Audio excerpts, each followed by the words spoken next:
Hi guys, welcome back to yet another CFS video. If you know even a bit about trees and graphs, then you must be knowing that how important traversal topic is. Without understanding traversals properly, you will be struggling with graph questions, with trees questions. This is the foundation of almost all the questions involving trees and graphs. So it is very important, and that is why I'm going to discuss it in extreme detail. We are going to be discussing diagrams also. There are three types of traversals mainly when it comes to trees. Today we are going to discuss the basics of all three of them, and we are going to write code for one of them. Tomorrow we will pick up the other two and we will again draw diagrams and understand that okay, how are these three different, how we are going to compare them as well. Let's get started. First, let's begin by understanding what does traversal mean. Traversal means you are going to go through all the nodes of the tree once. So basically you have to visit all the nodes one by one. And now there are different ways to do that. So that's what we are going to discuss, the different ways in which we can visit all the nodes of the tree. Okay, I've taken an example tree over here. I've just randomly put up numbers. So 1, 2, 3, 4, 5, 6, 7. So we are going to discuss what are the different ways to visit all the nodes. You think of it logically. If you had to visit all the nodes, you would make sure that you're following some pattern, right? Otherwise, what will happen? You will end up missing some of the other nodes. Suppose I start with a very random pattern and I go like I will visit 1 first, then I will go to 2, then I will go to 5. Then what is happening is I'm missing 4 over here. Now, suppose I decided, okay, I will go back, go to 3, then I will go to 6. I have to keep track that, okay, I have not visited 4 here, I have not visited 7, right? So instead of randomly visiting nodes, I have to find a pattern in which I can visit the nodes, right? Secondly, what do we know? That every node has three things to it. One is that every node has its own value. Then it has one left value and one right value, right? There's a subtree on the left and there's a subtree on the right side. So these are the three connections that we have, right? So now we will discuss that what are the different possibilities in which we can make sure that okay, we visit all the nodes, there is a pattern to it, and we are making sure that okay, we are not missing any particular node. Okay, so one of the patterns, you think of it logically, is that I go from the leftmost node and I just keep moving towards the rightmost node. What do I mean? I start from 4. So basically I will visit 4 first, then I will go to 2, then I will go to 5. Okay, then after this what happens? Once I am done with the left subtree, I will go to 1. So I have visited the entire left subtree, then I come over here. Now I am going to visit the right subtree. Now in this also what do? I first visit the leftmost one, that is 6. Then I visit 3. Then I visit 7. So this is one way to go about it. I'm going from leftmost node to rightmost node. So basically I came over here first. To quickly revise, I came over here. Then I went over there. Then I went over here. So I finished the left part. Then I came to middle one. This is the middle one. Then what did I do? In this right part also I started from left. Okay, so this is the right subtree, but for this subtree also I'm going to start from the leftmost node to the rightmost node. So I start from 6, then 3, then 7. Okay, now this pattern is called in-order traversal because I'm going in order. I'm starting from left and then I'm going to right. So this is called in-order traversal. Let's see this once more. So our in-order traversal is basically from left to right. So we will go for 4, which is this one. Then we will go to 2. Then we will go to 5. Now we are done with the left subtree. We are going to come to the middle, which is the root, which is 1. Then I am going to go to the right subtree. In the right subtree also I am starting from the leftmost node, which is 6. Then I am going to 3. Then I am going to 7. So if you see, this was a node. I visited the left subtree first and then I visited the right subtree. First the left subtree, then the root node value, and then the right subtree. Now there are two more ways to go about it. One is pre-order and the other one is post-order. From the names, what do you think it means? See, when I am saying in order, it was understood that we are starting from left, going towards right. From the name itself, you can understand, right? What does pre-order means and what does post-order mean? See, pre means that you are taking something before, pre, right? And what are you taking before? That is the root value. Here, what are you taking post? That is the root value. So basically here what will happen, in order we were going first to left one, then we were visiting root and then we were going to the right subtree. In pre-order what is going to happen is we are first visiting the root, then we are going to the left subtree and then we are going to the right subtree. In post-order what will happen, we will first go to the left subtree, then right subtree, and in the end we will go to the root node. See, in order we followed the pattern. Left first, then root, then right. In pre-order, what is happening? We are giving importance to root. Pre means root will be the first thing, then left, then right. In post-order, what will happen is root will come in the end. It will come post visiting all the left subtrees and the right subtree. Post what? Post visiting the left subtree and the right subtree.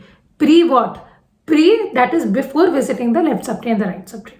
Let's try traversing this particular tree in pre-order and post-order traversal. Don't worry if it's not clear. It will be clear when we will take more examples, when we will write code, when we will understand more. It will be clear. Don't worry at all. Okay. Let's just start from pre-order first. So in pre-order, what did I say? We visit root first. So what is root? Root is 1. So we have visited 1. Now what is going to happen is I'm going to go to the left subtree. Now the same thing, the pre-order traversal, I'm going to apply to this part, right? This is the left subtree. When I apply the pre-order traversal to it, what happens? I'm first going to go to the root of this subtree. What is the root of this subtree? It is 2, right? And then in this subtree itself, after visiting the root 1, I'm going to go to the left, which is 4. Then I'm going to go to the right, which is 5. So this was the root 1. This was the left subtree. Now I'm going to go to the right subtree. Now this is the right subtree of the initial node. Now in this also we have to again apply pre-order traversal. Now for this subtree, now this is the root. So I'm going to visit that first. Then I am going to go to the left part. Then I am going to go to the right part. See, this is the right part of this root and this is the left part of this root. See, I am not applying just this order in the bigger tree. I am applying it in every subtree also. See, this was the root, this was the left part and this was the right part. But even within left part, I have to apply again pre-order. In the right part also, again I have to apply pre-order. Let's do this once more. So we start from the root, we start from 1. Then we go to the left subtree. The left subtree is 2, 4, 5. In 2, 4, 5, what is the root? It is 2. I am applying this again within 2, 4, 5. What is left? It is 4. What is right? It is 5. Okay, so this is the left subtree of the bigger tree. Then I am coming to the right subtree. Right subtree is what? 3, 6, 7. So among 3, 6, 7, what is the root? It is 3. What is the left one? It is 6. What is the right one? It is 7. So this is my pre-order traversal. To explain more, let's take, suppose there were even more nodes. So suppose there were 8, 9, 10, 11, 12, 13, 14, 15. Let's quickly try to write the pre-order traversal of that. Pre-order means I'm going to start from the root. So I start from 1. Then I am going to go to the left subtree. Now within this, I again have to visit the root first. I visit the root. Now again, I am going to go to the left part after visiting the root, right? So again within this, I have to first visit the root. Which is root? It is 4. Now again after root, I have to go to left. What is left? It is 8. What is right? It is 9. Now once I am done with the left of this, I go to the right of this. Right of the 2 part. So this was the left of the 2 node. Now I am going to go to the right of the 2. Now in the right of the 2, again I will start from root. I will start from 5. Then I will go to left. Then I will go to right. Okay. Now I am done with what? I am done with the entire left subtree of this. So this was left. So this was root. This was the bigger left one. And now I will similarly do this on the right side. I want you to try writing this. Try doing this yourself and tell me that what should be the answer. Now let's try writing the one for post order. See, for post order, what is going to happen is I am first going to consider only the left subtree. Then I will consider the right subtree, and in the end I will consider the root. Okay, so let's start from the left subtree, which is 2, 4, 5. Now within 2, 4, 5 also I have to apply post order. So in this also I will first consider the left one, which is 4. So I start from 4. Then I visit the right one, which is 5.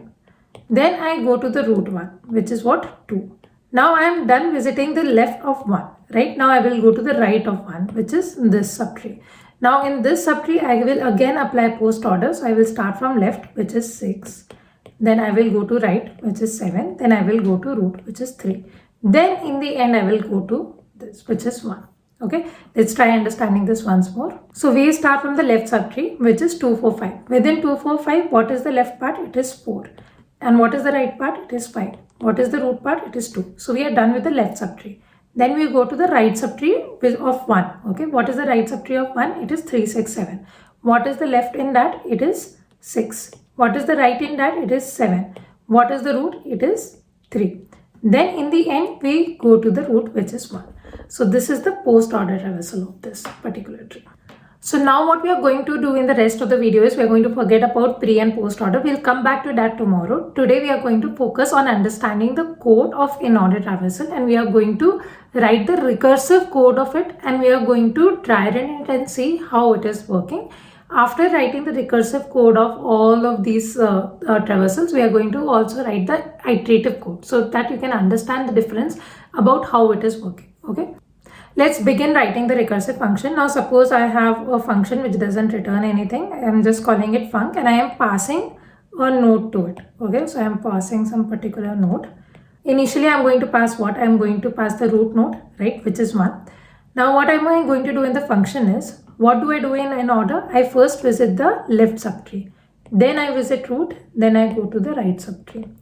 So now what I'm going to do is I'm going to divide a bigger problem to a simpler problem. That is what we do in recursion. What is the simpler problem over here? That we are visiting the left subtree and the right subtree, right?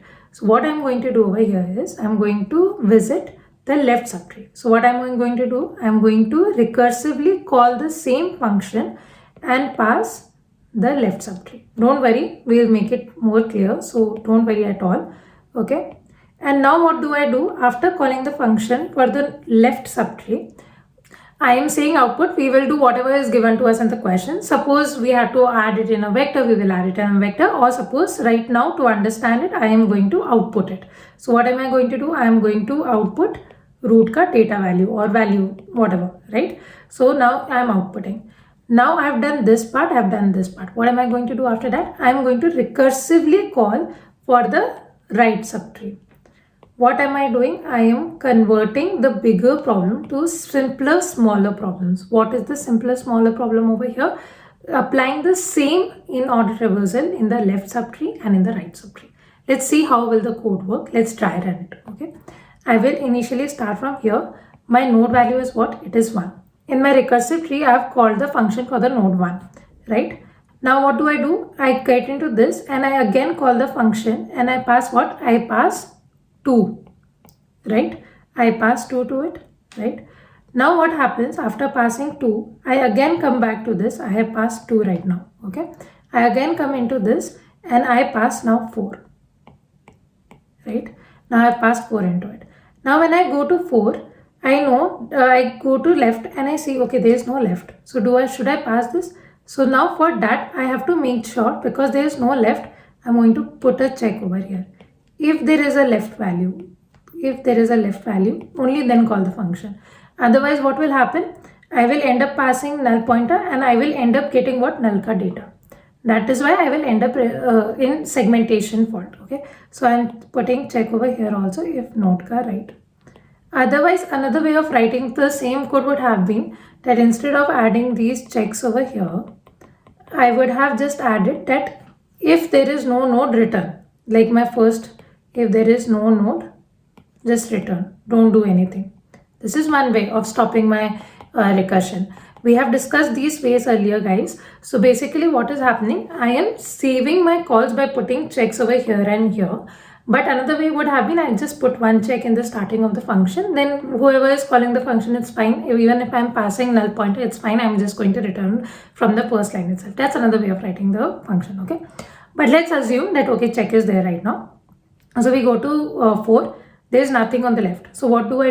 I have output 4. Now what do? I was over here right now, right? I have output 4. Now after outputting 4, what will happen? I was in 2, right? After I have output 4, now I will go back to 2. Here 2 was there. So I am going to see out this. See, after finishing 2 ka left, I have finished the 2 ka left part. I am coming to this part. That is why it is very important to understand recursion. After finishing the entire function, when I passed 4, after going back, like I am going back now, and now I will output 2. And after I have output 2, I am going to go to the right subtree of 2. So basically I am coming over here. So I am going to go over here. It has no left one. I am going to output 5. It has no right one. Now once I have done 5, I will go back. Then I will go back to what? 1. because I am done with the left part of node of 1. Now I'm going to come over here. I'm going to output 1, right? Then similarly, what is happening after this? I'm going to come to the right part. I'm sure that you guys can do this part. You can see that we are actually outputting the same thing. If it is not clear, what I suggest you to do is write the code in an IDE, try debugging it. Put breakpoint at literally every statement and see that, okay, what is the value that is being passed and how it is working. Now let's quickly try writing the code and see whether it works or not also. Let's quickly write the code. So this is the question that we are doing in order traversal. So we are given a binary tree. We have to find the in-order traversal of it. So if you see over here, we first visited left, which is 3, then the root, which is 1, and then the right, which is 2.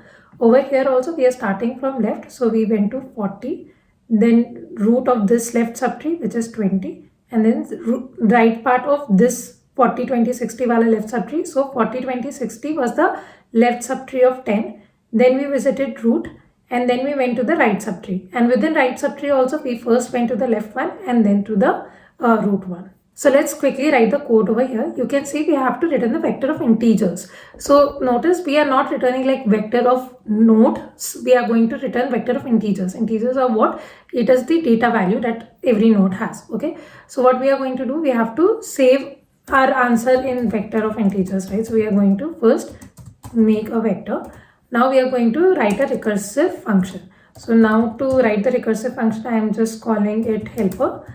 And what am I going to pass to it? I am going to pass the root value, and I am going to, basically I can call it node or root. Basically it will be the root of the subtree, whatever I am going to pass.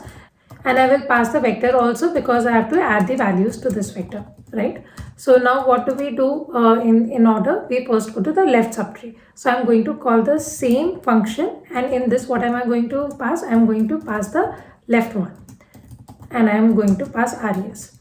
But what did we do? What did we discuss? We can either put one check that if there is no root, you return from here itself. This is one way of doing it. But what will happen is I will end up making extra calls, because even when there is no root, there is no left and right value, I am calling the function again and again.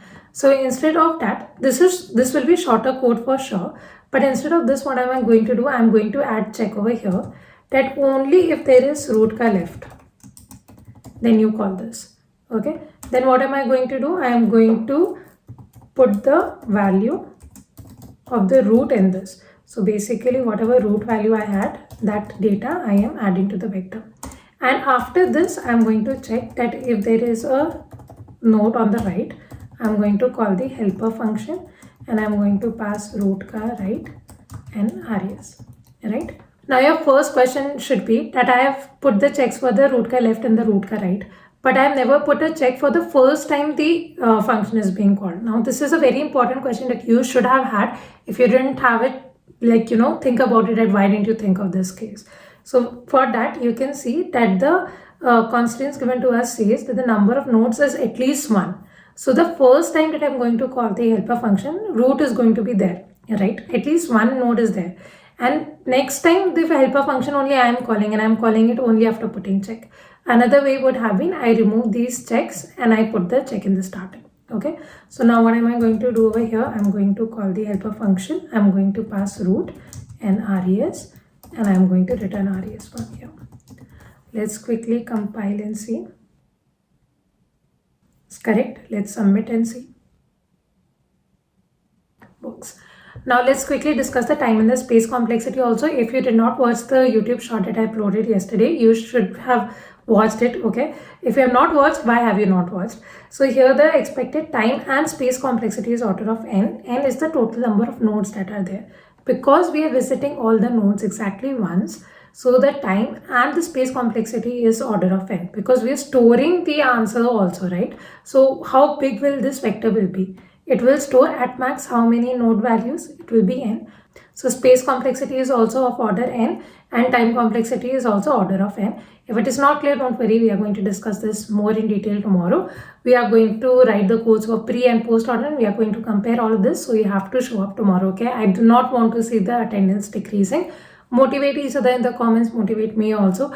What is the use if you don't show up? I'm working so hard. Let's motivate each other up, yeah?